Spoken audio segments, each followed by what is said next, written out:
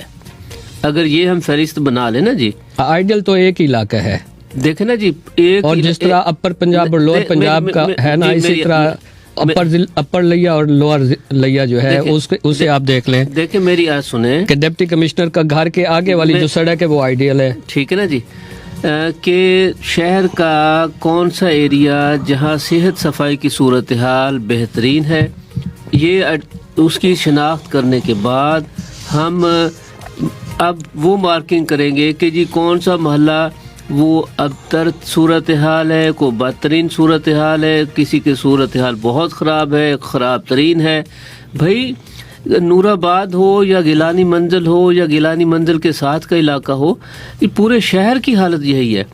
اور یہ طاہر خان صاحب جن کا آپ نے حوالہ دیا اور ان کے تعارف میں آپ نے بتایا کہ یہ ایم پی اے ہمارے جو ہر دل عزیز ایم پی اے صاحب ہیں، ان کے یہ دوست ہیں، تو یہ مطالبہ بجائے چیئرمین بلدیہ سے کرنے کے یہ ایم پی اے صاحب سے کریں کہ ایم پی اے صاحب جو ہیں، جو فنڈز بلدیہ کے پاس نہیں ہے، بلدیہ بحال ضرور ہوئی ہے، نہیں ایم پی اے صاحب وہ مختلف گلیوں کے ٹف ٹائل بھی لگوا رہے ہیں، سیوریج بھی کروا رہے ہیں، یہ اظہر ہانس کہاں سے لگوائے گا؟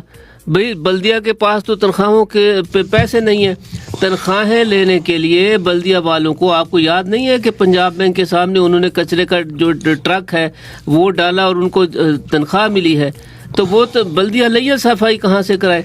بھئی صفائی ان کے پاس افرادی قوت موجود ہے، مگر وہ ڈیولپمنٹ کے لیے ان کے پاس فنڈ کوئی نہیں ہے، وہ تنخواہ اور پینشن دے دیں، یہ بڑی بات ہے۔ ملک صاحب، آپ ترقیاتی سکیموں کی بات کر رہے ہیں، ہمارے ایم پی اے صاحب روزانہ کی بنیاد پر کہیں نہ کہیں اپنی تختی اور افتتاحی فیتا کاٹنا اور دیگر اسی طرح کے جو پروگرام ہیں مصروفیات ہیں وہ آج کل بڑی شد و مد سے کر رہے ہیں. ہم یہ مطالبہ ان تو سے کرتے ہیں. گزشتہ دنوں ڈی ایچ کیو میں ڈینٹل یونٹ کا افتتاح کیا ہے, وہ کیا ہے؟ دیکھیں ہم یہ پہلے صفائی کا مطالبہ اور شہر کی جو خوبصورتی ہے اس کی بات کر لیتے ہیں. طاہر خان صاحب کا جو جائز مطالبہ ہے, میرا بھی یہی مطالبہ ہے, پورے شہر کا یہ مطالبہ ہے کہ ایم پی اے صاحب کو, ایم این اے صاحب کو, جو شہر کی آبادی ہے اور بڑی تیزی کے ساتھ پھیل رہی ہے. آپ کو پتہ ہے کہ پچھلے 10 برسوں میں جو شہر کتنا پھیل گیا ہے, اور جب پھیلے گا تو وہاں صحت کی, صفائی کی, سینیٹیشن کی, سیوریج کی ضروریات بڑھیں گی. لیکن ہمارے پاس جو میونسپل کمیٹی کا جو میری معلومات ہیں ان کے پاس مین پاور نہیں ہے. وہ کہتے ہیں جو ہمارے پاس ملازمین ریٹائر ہوتے جا رہے ہیں ان کی سیٹیں بھی ابالش ہوتی جا اس کے ساتھ ختم ہوتی جائے, نئی بھرتیاں ان کو کرنے نہیں دی جا رہی, جس کی وجہ سے وہ کہتے ہیں مسائل بھی ہیں اور ہمارے پاس فنڈز بھی نہیں ہیں. یہ آپ کی بات بالکل ٹھیک ہے. اور ڈینٹل یونٹ کا کیا مسئلہ ہے؟ نہیں, اس کا کوئی مسئلہ نہیں ہے. ڈینٹل وارڈ جو انہوں نے افتتاح کیا ہے, کیا یہاں کوئی پہلے نہیں تھا؟ یہ نہیں, ڈینٹل وارڈ تو پہلے نہیں تھا. ٹھیک ہے, ڈینٹل وارڈ بن گیا. اب دانتوں کے جو مریض ہیں اگر ان کا ہسپتال میں رکھنا ضروری ہوگا تو اس کے لیے گورنمنٹ نے ایک الگ وارڈ کی بنیاد رکھ دی ہے. اب کیا ہمیں وارڈ پر اکتفا کرنا چاہیے؟ ہرگز نہیں.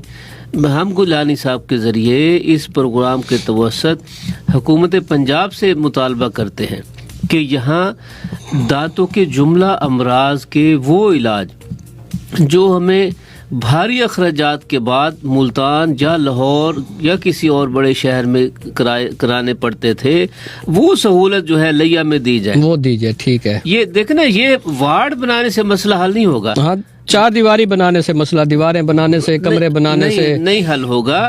لوگوں کو علاج معالجہ جو ہے دانتوں کا, خدا نخواستہ جب آپ کے کسی عزیز کا, کسی بھائی کا, شہری کا ایکسیڈنٹ ہو جاتا ہے اور جبڑا اس کا ٹوٹ جاتا ہے, اس کا لیا میں علاج ہی کوئی نہیں ہے. یہ وارڈ تو اس کو علاج نہیں دے سکتا. اس کے لیے تو پھر اسے ملتان جانا پڑتا ہے یا لاہور جانا پڑتا ہے. اچھا ملک صاحب, سہولیات کی بات کر رہے ہیں آپ.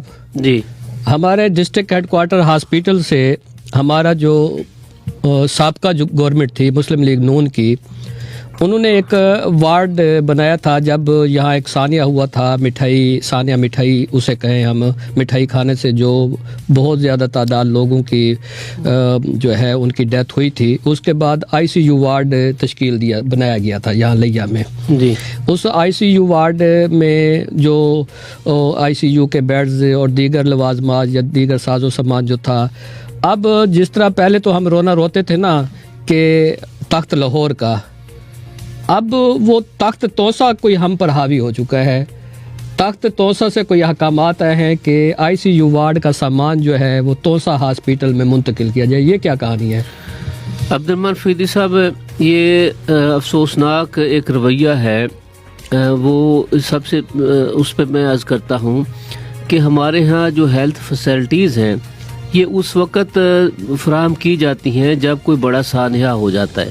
حالانکہ انسانی زندگی تو کسی بھی وقت اس کو ہیلتھ کی جو مدد, ریسکیو کی ہیلپ پڑ سکتی ہے, ضرورت پڑ سکتی ہے, مگر ہمارے ہاں انتظار کیا جاتا ہے. لیا میں کئی برس پہلے مٹھائی اسکینڈل کا واقعہ سامنے آیا. بہت سارے لوگ جو قیمتی زندگیاں ہیں اپنی جان سے گئے تھے. وہ گھر جو ہیں, بلکہ کئی گھروں کے چراغ جو ہیں وہ گل ہو گئے. کتنے بچے یتیم ہو گئے اور کتنے جو خواتین ہیں وہ بیوہ ہو گئے. یہ بڑا ایک حادثہ, سانحہ, بہت بڑا لیا کا بڑا ایک سانحہ تھا. لیا کی تاریخ کا سب سے بڑا ایک تاریخ باپ جو ہے وہ ہے, وہ ہمیں اس پہ بات کرتے ہوئے دل دکھی ہوتا ہے. اچھا, اب اسی طرح کے ایک واقعہ توسا میں ہوا. ٹھیک ہے, دیکھیں زندگی جو ہے وہ ایک ہو یا 1000 ہو, وہ سب قیمتی ہیں. اس کی یہ نہیں ہے کہ بھی کچھ زیادہ نقصان ہو گیا تو وہ اس پہ توجہ دینی ہے. نہیں, ایک بندے کا بھی نقصان وہ سب لوگوں کا نقصان ہے. بالکل ایسے. ٹھیک ہے, ہمیں خوشی ہے کہ چیف منسٹر صاحب کا تعلق ہمارے ڈویژن سے ہے, ہماری ملحقہ تحصیل سے ہے, اور وہ اپنے علاقے کو پروموشن دیں. وہاں روڈ، ہیلتھ، ایجوکیشن، زندگی کے سارے شعبہ جات کو وہ اپ گریڈ کریں، بالکل کریں، مگر اس قیمت پر نہیں کہ لیا سے کبھی وہ بسیں، اسٹوڈنٹس کی بسیں وہ لے کر جا رہے ہیں، لیا سے پروفیسر لے کے جا رہے ہیں، لیا سے ڈاکٹر لے کے جا رہے ہیں، اور لیا سے اب ICU وارڈ کا سامان لے کے جا رہے ہیں۔ گو میڈیا اور شہریوں کی کوششوں سے اب اس معاملے میں نے پتہ چلا ہے کہ وہ ایسا نہیں کر رہے، اور ان کے جو سیکرٹری صحت جنوبی پنجاب ہیں ان کی ایک طرف سے ایک وضاحت آئی ہے کہ وہ وضاحت بھی بڑا مزہ خیز ہے، میں جو سمجھتا ہوں ملک صاحب، اگر وہ وضاحت آپ نے تفصیل سے پڑھی ہے تو انہوں نے یہ کہا ہے کہ یہ ہم مستعار لے کر جا رہے ہیں۔ مستعار لے کر جانے سے کیا مراد؟ بھی ان کے وہاں کا سامان جو ہے وہ خریداری کے مراحل میں ہے، تو یہ ہم مستعار لے کر، بھائی مستعار اگر آپ یہاں سے لے کر جا رہے ہیں تو آپ کسی اور جگہ سے بھی پھر لاہور سے منگوا لیں۔ آپ درست فرما رہے ہیں، مگر جو ہمارے چیز پاس موجود ہے چیز وہ ہم سے ادھار لے کے جا رہے ہیں، پھر ادھار واپس آتا ہے۔ آپ کو دیکھیں یہ کوئی پہلی دفعہ ایسا نہیں ہو رہا، وہ جو ہمارے یہاں وینٹیلیٹر تھے وہ واپس آ گئے جو لے کر گئے تھے۔ دیکھیں وہ تو نہیں آئے نا جی، وہ تو آنے کے لیے جاتے ہی نہیں ہے نا جی۔ تو پھر یہ بھی تو یہی کچھ ہوگا نا ہمارے ساتھ۔ میں آپ کو یاد دلانا چاہتا ہوں کہ فتح پور ٹراما سینٹر کہاں ہے؟ وہ بھی چلا گیا، وہ ڈیرہ غازی خان ہے۔ ہاں جی، وہ مستعار گیا تھا۔ اچھا، آپ کو یہ یاد ہے کہ لیا میں جو پہلا ٹی وی بوسٹر تھا وہ کہاں ہے؟ پہلا ٹی وی بوسٹر وہ میر بلخشیر مزاری صاحب کے دورے نگران سیٹ اپ میں وہ راجن پور میں شفٹ ہو گیا۔ ٹھیک ہے، یہ تو محترمہ بینظیر بھٹو صاحبہ نے دوسرا ہمارا ٹی وی بوسٹر کا افتتاح کیا تھا 95 میں۔ ٹھیک ہے، اسی طرح ہمارے ایلیمنٹری کالج، ہاں جی، وہ کدھر ہے؟ ایلیمنٹری کالج جو تھا لیا وہ کدھر ہے؟ جہاں اب جو کیمپس بنا ہوا ہے، دیکھیں نا، جس کی بلڈنگ تو ہم اس سے استفادہ کر رہے ہیں، مگر وہ کالج کدھر ہے؟ تو یہ ہمارے ساتھ ایسے واقعات کا نہیں، کیا اس میں ہمارے جو ممبران ہیں، ہمارے عوامی نمائندگان ہیں، ہمارے مشیر وزیر اعلیٰ پنجاب سید رفاقت گیلانی ہیں، ہمارے MNA ہیں، اور ہمارے دیگر MPAs ہیں، ہمارے سابق صوبائی جو وزیر تھے 8-10 وزارتوں کے وہ موجود ہیں ہمارے ضلع میں، کیا ان کو یہ نظر نہیں آتا کہ بھی ہمارے DHQ جو ضلع لیا کا سب سے بڑا ہاسپٹل ہے اس سے یہ سامان شفٹ ہو رہا ہے، وہ آواز نہیں بلند کر سکتے؟ دیکھیں ہمارے، کیا وہ ان کی منہ میں زبان نہیں ہے؟ سنیں، ہمارے یہ سارے نمائندے یہ قابل احترام ہیں، ٹھیک ہے، مگر میں یہ ان کی توجہ آپ کے پروگرام کے توسط دلانا چاہتا ہوں کہ لیا میں یہ سہولیات تو ہونی ہی چاہیے، مگر یہاں میڈیکل کالج ہونا چاہیے۔ دیکھیں، آپ کو یاد ہے کہ DI خان سے لوگ ملتان پہنچتے ہیں، میاں والی سے لوگ ملتان پہنچتے ہیں، بھکر سے ملتان پہنچتے ہیں، لیا ملتان جاتا ہے۔ یہ 500 کلومیٹر کا ایریا ہے، راول پنڈی سے ملتان تک کے درمیان 504 کلومیٹر کے ایریا میں کوئی ڈویژنل ہیڈ کوارٹر نہیں ہے۔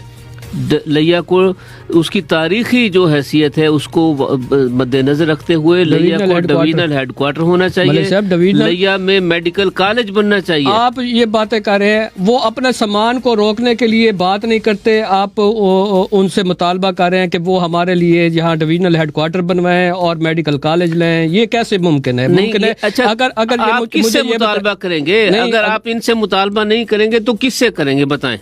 دیکھیں نا، اگر میڈیا نمائندگان صحافی اس ایشو کو نہ اٹھاتے، ہمارے عوامی نمائندے تو سوئے ہوئے تھے۔ دیکھ، عوامی نمائندوں کی اپنی مجبوریاں ہیں نا، کہ وہ چیف منسٹر صاحب کو کس طرح نو کریں بتائیں۔ پھر ہمارے یہاں جو افسران ہیں وہ کس طرح نو کریں؟ افسران آپ کے کس طرح نو کر سکتے ہیں؟ نوکریاں بچا رہے ہیں، اپنی سیٹیں بچا رہے ہیں، کس طرح نو کر سکتے ہیں؟ اب جو سیکریٹری صحت ہیں وہ کوئی آرڈر کریں تو CO صحت اور MS صحت جو ہے وہ کس طرح اس کو نو کر سکتے ہیں بتائیں؟ اب چیف منسٹر صاحب جو کوئی آرڈر کرے، ڈپٹی کمشنر صاحب اس کو کس طرح ڈس اوبے کر سکتے ہیں؟ نہیں کر سکتے۔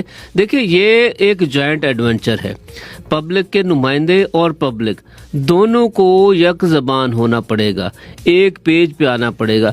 دیکھیں، اگر آپ اس وقت عبدالرحمان فریدی صاحب آپ یہ تاریخ کے صفحات، یہ الفاظ گم نہیں ہو رہے، یہ تاریخ کے صفحات پر موجود ہیں، موجود رہیں گے کہ 2021 ختم ہو گیا ہے، ٹھیک ہے، اور 2021 میں چیف منسٹر صاحب نے لیا میں کھڑے ہو کے چوک اعظم کی بجائے چوک سرور شہید تحصیل کا اعلان کیا، اور ہمیں یہ وعدوں کی چوسنی پہ جو ہے وہ لگائے رکھا۔ نیا پاکستان ایسا ہے نا، نیا پاکستان اور پی ٹی آئی کی حکومت، ان کا طریقہ کار بھی یہی ہے۔ نہیں، ہمیں عوامی نمائندوں سے ہی آخر مطالبہ کرنا ہے۔ دیکھیں، لیا کو ڈویژن، لیا میں میڈیکل کالج، لیا میں انجینئرنگ کالج، یہ آپ کے آنے والی نسلوں کی ضرورت ہے۔ ملک صاحب، یہ آپ ان عوامی نمائندوں سے مطالبہ کر رہے ہیں جو آزاد حیثیت میں منتخب ہونے کے بعد پی ٹی آئی میں شمولیت اختیار کرنے کے بعد بھی اپنے مطالبہ تسلیم نہیں کروا سکے۔ یہ وہ نمائندے ہیں، یہ وہ شخصیات ہیں، یہ صرف نمائندے نہیں ہیں، یہ وہ شخصیات ہیں جو جن کی تصاویر جو ہے وہ وائرل ہوئی تھی جہاز میں بیٹھے ہوئے۔ دیکھیں، میں کوئی سو رہا تھا، کوئی جاگ رہا تھا۔ میں اس سے آگے بڑھ کے یہ بات کروں گا کہ ہمارے دو نمائندے سید رفاقت علی گیلانی صاحب اور لالا طاہر رندھاوا صاحب، یہ وہ دو شخصیات، دو ایم پی ایز ہیں جو پی ٹی آئی پنجاب کی حکومت کی تشکیل میں بنیادی عقائد، بنیادی کردار ہے۔ ہاں جی، اور میں نہیں سمجھتا کہ یہ اگر یہ مطالبہ کرے تو ان کا مطالبہ پورا نہ ہو۔ کیا ان کے کوئی اور مقاصد ہیں پھر؟ نہیں، دیکھیں، ہماری اگر بات نہیں کریں گے تو کن کی بات کریں گے؟ دیکھیں میری بات سنیں، اپنی کوئی ذاتی بات کریں گے؟ عوامی نمائندہ عوام کی بات نہیں کرے گا تو کس کی بات کرے گا؟ اگر دیکھیں، ایک سادہ سی بات ہے، اگر ہمیں یقین ہے، مجھے ذاتی طور پر یقین ہے سید رفاقت گیلانی صاحب پر، لالا طاہر رندھاوا صاحب پر، سب عوامی نمائندوں پر مجھے ذاتی طور پر پورا بھروسہ ہے کہ یہ ہماری بات قومی اسمبلی میں، وفاقی حکومت کے سامنے، پنجاب اسمبلی میں اور چیف منسٹر صاحب کے سامنے میں بات کرتے ہوں گے۔ ٹھیک ہے، اگر عمل درآمد نہیں ہو رہا تو اس کے ذمہ دار پرائم منسٹر ہیں اور چیف منسٹر ہے۔ ملک صاحب، جن کی بات آپ کر رہے ہیں کہ آپ بات، یہ ہمارے عوامی نمائندے ہماری بات آگے کرتے ہیں اور کر بھی رہے ہوں گے۔ سید رفاقت گیلانی نے ڈی ایچ کیو میں جب ڈینٹل وارڈ کا افتتاح کی تقریب میں آئے تو وہاں آپ بھی موجود تھے، میں بھی موجود تھا، تو جب ان سے میں نے بات کی کہ ہمارے آئی سی یو کا سامان جو ہے وہ شفٹ کیا جا رہا ہے یہاں سے، اس پر آپ کیا کہتے ہیں؟ انہوں نے کہا تھا، فرمایا تھا کہ یہ یہاں سے نہیں شفٹ ہوگا، لیکن ان کی اس سٹیٹمنٹ کے فوراً بعد جب سیکٹری صحت جنوبی پنجاب کی سٹیٹمنٹ آ گئی، یہ تو مستعار جا رہا ہے سامان، وہ پھر ان کی سٹیٹمنٹ اور ان کی سٹیٹمنٹ تو ٹکرا گئی آپس میں۔ سر، یہ ٹکرا گئی نا جی، تو اب ہمیں پھر بھی بیک اپ کرنا ہے اپنے نمائندے کو۔ یہ ٹھیک ہے، سیکریٹری صحت صاحب نے یہ سٹیٹمنٹ دے دی کہ جی ہم یہ سامان آریتن لے کے جا رہے ہیں، ادھار لے کر جا رہے ہیں، بالکل ٹھیک ہے، ان کا کہنا اپنی جگہ پہ، مگر ہمیں اپنے عوامی نمائندوں کو جو سپورٹ کرنا چاہیے کہ وہ بات کریں گے اور حکومت پنجاب اپنا سامان خود خریدے اور توسا کو دے۔ ہاں بالکل یہی بات ہے، ہمارا مطالبہ بھی یہی ہے کہ توسا کا جو سامان ہے وہ پرچیز، وہ کہہ رہے ہیں کہ پرچیز کے مراحل میں ہے، مراحل کو سپیڈی کریں اور لے لیں، ہمارا سامان اٹھانے کی کیا ضرورت ہے؟ فریدی صاحب، توسا ڈیرہ غازی خان کی تحصیل ہے، ڈسٹرکٹ ہیڈ کوارٹر ہسپتال ڈی جی خان موجود ہے، ہاں جی ٹھیک ہے، اور ڈی جی خان میں میڈیکل کالج موجود ہے، وہاں سے سرجن لینے کی بجائے وہ لیا ہاسپٹل سے ڈسٹرکٹ ہیڈ کوارٹر ہسپتال لیا کے جو سرجن ہیں، ابھی حال ہی میں ان کو اپائنٹمنٹ ملی ہے، ڈاکٹر محمد اقبال صاحب، ہاں جی، ان کو بھی انہوں نے شفٹ کر دیا ہے۔ تو یہ تو پھر بات پھر وہیں آتی ہے کہ یہ تو ہمارے عوامی نمائندوں کی کمزوری ہے نا۔ تو اب اس کمزوری کو کس طرح ہم دور کر سکتے ہیں؟ یہ بات ہم کر رہے ہیں، ان سے مطالبہ کر رہے ہیں، لوگوں کی آواز ان تک پہنچا رہے ہیں کہ وہ اس پہ توجہ دیں۔ اگر وہ اس پہ توجہ نہیں دیں گے تو اس بات کو آپ ذہن میں رکھیں کہ لوگ اس عمل کا رسپانس دیں گے اپنی بیلٹ کے ذریعے، پرچی کے ذریعے۔ ملک صاحب، لیا شہر کے جو ہمارے ووٹرز ہیں، جو ہمارے ووٹ ڈالنے والے لوگ ہیں، میں سمجھتا ہوں کہ ان کا ویژن بہت زیادہ کلیئر ہے، وہ ہر دفعہ اپنے عوامی نمائندے کو چننے کے لیے اپنا فیصلہ الگ کرتے ہیں، ہر دفعہ علیحدہ کرتے ہیں۔ کہ کوئی یہ نہ سمجھے کہ آج کسی نے ٹف ٹائل لگا دی ہے یا کسی نے جو ہے سیوریج کی کوئی سکیم دے دی ہے اور وہ لوگوں کے وسائل جو یہاں موجود ہیں ان کے اوپر اگر ان کی گرپ نہیں ہے، نظر نہیں ہے، وہ نہیں روک سکتے. جس طرح ہماری سکول کی بسیں، وہ بھی پھر لوگوں نے عدالت سے رجوع کیا تھا. عدالت کے بعد ہی بسیں واپس آئی تھی. اب مجھے یہ سمجھ آ رہا ہے کہ ہمارے جو وکلا حضرات ہیں، مجھ سے ملے ہیں بہت سے وکلا، وہ کہتے ہیں کہ ہم عدالت کا راستہ بھی اختیار کر سکتے ہیں اگر ہمارے عوامی نمائندوں نے اس میں عمل دخل نہ کیا. تو آپ ڈپٹی کمشنر لیا جو ہمارے ہیں جی، وہ آج کل پتہ نہیں رات کو انہیں نیند نہیں آئی یا پتہ نہیں کیا ہوا، صبح سویرے دفاتر کے مختلف دفاتر کا وزٹ شروع کر دیا انہوں نے اچانک. یہ کیا دیکھیں، یہ تو خوش آئند بات ہے، بہت اچھی بات ہے. ڈپٹی کمشنر صاحب نے مختلف دفاتر کا وزٹ کیا اور یہ دیکھا کہ کون کون سے دفاتر میں افسران موجود نہیں ہیں. یہ بہت اچھی بات ہے کہ پتہ ہونا چاہیے کہ افسران جو ہیں وہ اپنی سیٹوں پر موجود ہیں نہیں موجود، کیونکہ سائلان جو ہیں شہری اپنے کام کاج کے سلسلے میں ضلع بھر سے اپنا وقت اور پیسہ خرچ کر کے دفاتر میں پہنچتے ہیں. آگے جو ہے افسران نہیں ہوتے، پھر انہیں بیکار واپس جانا پڑتا ہے. مگر اس کے لیے نا تھوڑا سا سسٹم آپ بنا لیں. ایک دن کے وزٹ کو سفیشینٹ نہیں ہے. آپ جو فیلڈ کے افسران ہیں، مثلا سی او تعلیم ہے، مثلا ڈپٹی ڈائریکٹر کالجز ہیں، یہ وہ ایسے افسران جن کا فیلڈ سے براہ راست تعلق ہے. محکمہ صحت کے لوگ ہیں، ان کا تعلق فیلڈ سے ہے. یہ جو فیلڈ کے محکمہ جات ہیں ان کے افسران کا ایک شیڈول ہو، اور یہ شیڈول اب ٹیکنالوجی کا دور ہے.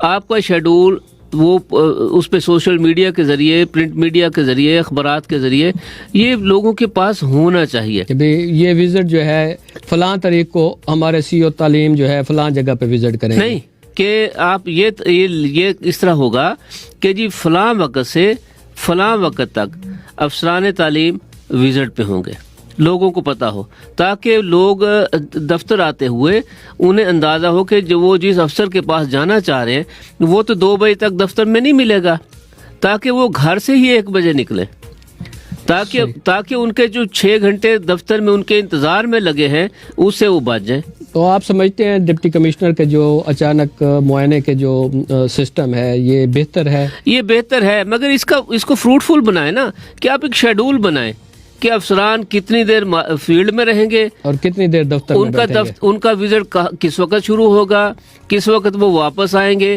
یہ شیڈول ہونا چاہیے. مگر میں ڈپٹی کمشنر صاحب سے یہ گزارش کروں گا کہ وہ اپنے دفتروں میں گئے ہیں، سرکاری دفتر، سارے دفاتر ان کے دفتر ہیں، مگر کبھی تحصیل کے دفاتر میں بھی جائیں، تحصیلدار صاحب کو بھی ملے.